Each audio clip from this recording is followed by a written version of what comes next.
History is not just wars and empires, it is poison poured into wine. It is whispered conspiracies behind palace doors. It is love punished by death. It is entire armies erased from existence. Tonight, we step into the darkest corners of the ancient world, where power corrupted absolutely, justice was brutal, and some crimes were so strange, they still haunt us. Let's begin in Rome. In the year 54 AD, the most powerful man in the known world sat down to dinner. Emperor Claudius loved mushrooms. It was a harmless pleasure in a dangerous court. That night, he ate them as he always had. By morning, he was dead. Officially, it was illness. Unofficially, it was murder. Behind the scenes stood a woman named Locusta, a professional poisoner. Not a myth, not a legend, a real assassin who perfected toxins the way generals perfected strategy. She had been hired by Agrippina, Claudius's own wife, who wanted her son Nero on the throne. Locusta prepared the poison. Agrippina delivered the opportunity, and when Nero became emperor, he didn't execute Locusta.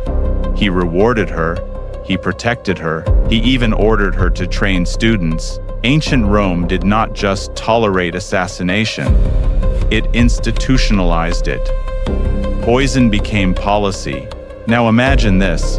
Somewhere beyond the cold northern frontier of the empire, nearly 5,000 trained soldiers marched into history and vanished.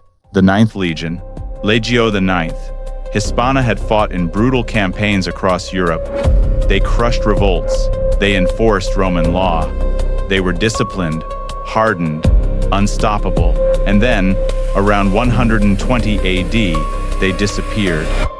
No final battle described in Roman records. No mass grave confidently identified. No triumphant monument erected by enemies. It was as if the earth swallowed them whole. Some believe they were annihilated in Britain by fierce northern tribes. Others argue they were quietly destroyed elsewhere, and Rome erased the truth to preserve its image of invincibility. Think about that. An empire so powerful, it could rewrite reality. A legion lost, a mystery unsolved for nearly 2,000 years. But not all ancient crimes happened on battlefields. Some happened in bedrooms. Under Roman law, a father had the legal authority to kill his daughter if he caught her committing adultery. Not metaphorically, literally. There are recorded cases where young brides were executed by their own families to preserve honor. No jury, no defense, no appeal. Love, if directed at the wrong man, was a capital offense. In a society obsessed with lineage and legitimacy, a woman's body was political property. Imagine living in a world where a single accusation could become a death sentence carried out by your own blood. Justice in Rome was not blind, it was selective, and it was merciless. Now we travel further back to Egypt. In 1155 BC, Pharaoh Ramesses III ruled a strained empire. Economic problems grew, enemies pressed at the borders. Inside the palace, tensions simmered. One of his secondary wives, Queen Tie, wanted her son on the throne instead of the chosen heir. So she organized a conspiracy. Officials, servants, military personnel, even members of the royal harem were involved. Messages were passed. Oaths were sworn. Magic spells were reportedly invoked to weaken the king. For centuries, historians debated whether the assassination attempt succeeded. Then modern forensic scans of Ramesses' mummy revealed something shocking. His throat had been cut, deep, fatal.